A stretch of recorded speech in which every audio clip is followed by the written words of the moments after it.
Hello, having the hard conversation. We're still talking about our voice, right? And I mentioned a couple of videos back about having the hard conversations. And what I mean by hard conversations is when you set boundaries, when you tell somebody, hey, you know what?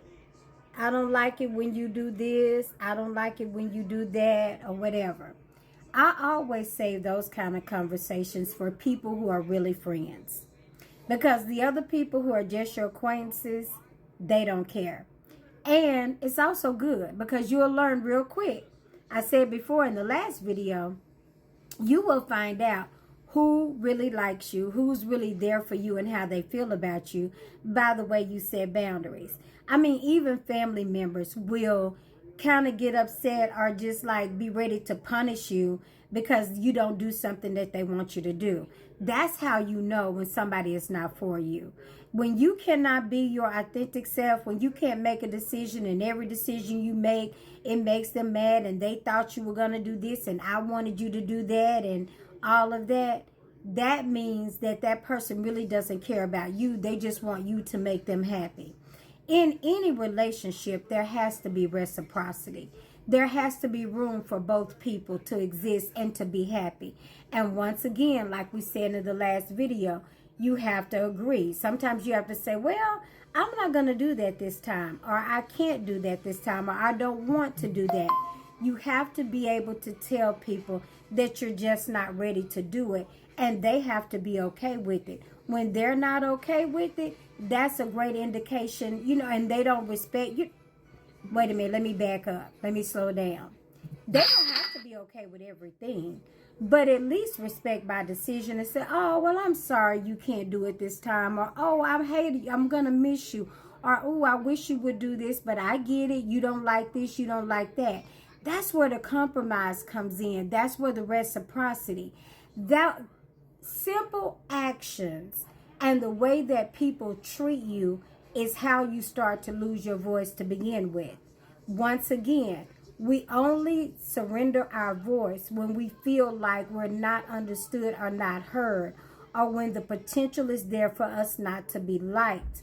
And in certain settings, the pressure, so you start to yield your voice or yield your actions because you don't want to stand out. And that is nothing but a peer pressure, even if you're an adult. Even if you are an adult and you're in a work environment, every work environment, every environment, period, every family has a culture, has an environment, has a expectation.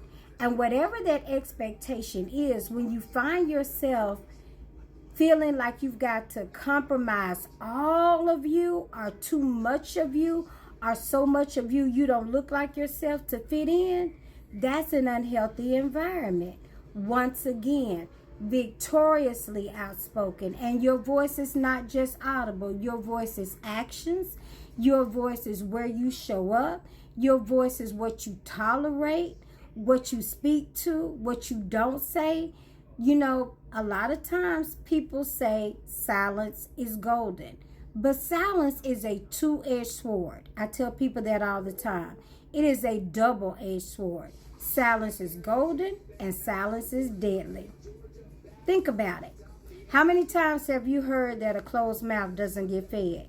Because at that point, silence is deadly. So you've got to know how to use silence because it is a double-edged sword. It is a weapon. So you've got to know when to use it.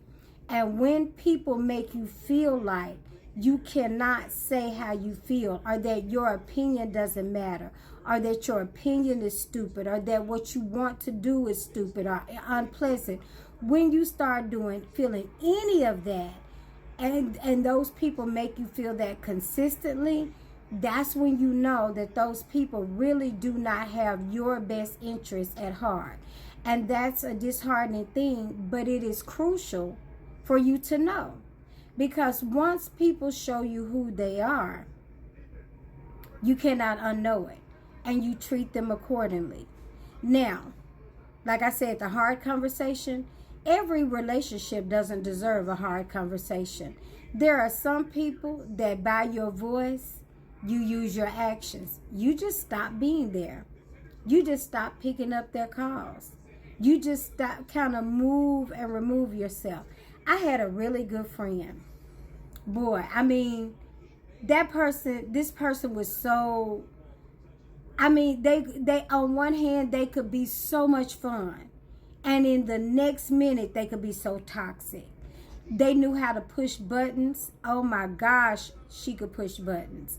And it would make me so upset, and it would hurt so deep.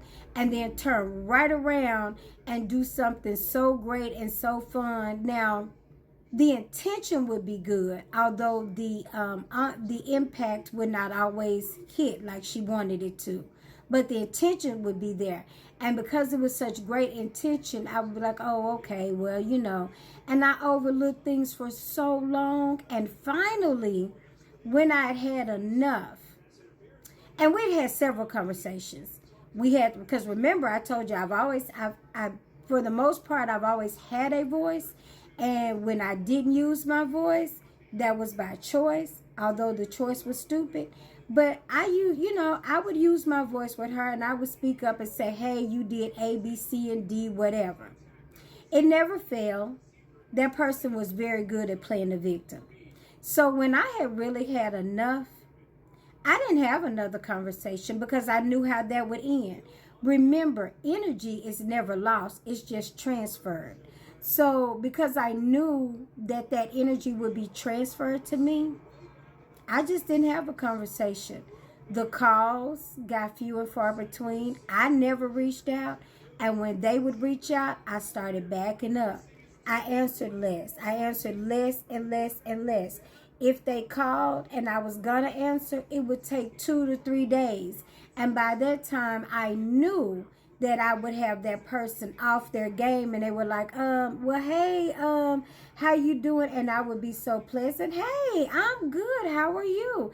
Yeah, They didn't know what to say because they were so used to having access, so used to having control, because I would pick up the phone.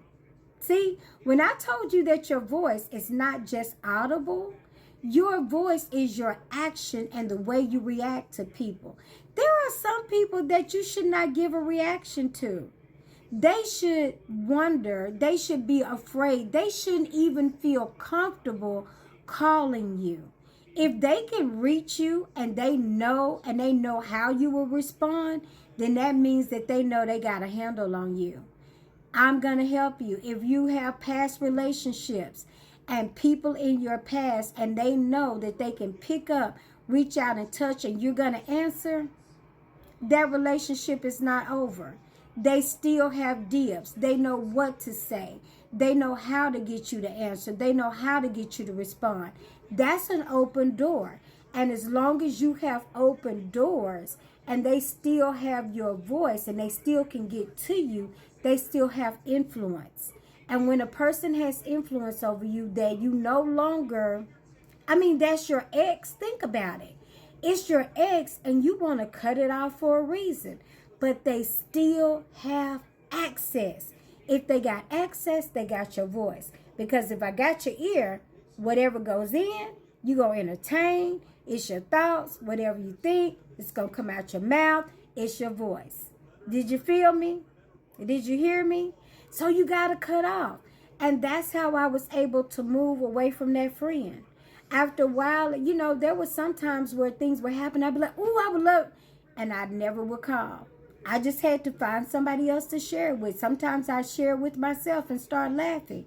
But I knew I had to move away because it was no longer healthy. It wasn't healthy. It wasn't good. And I had to let it go. Having the hard conversations, most of the times those conversations, ironically, are with you. When you sit and evaluate the people who are really in your corner, evaluate the people who really love you.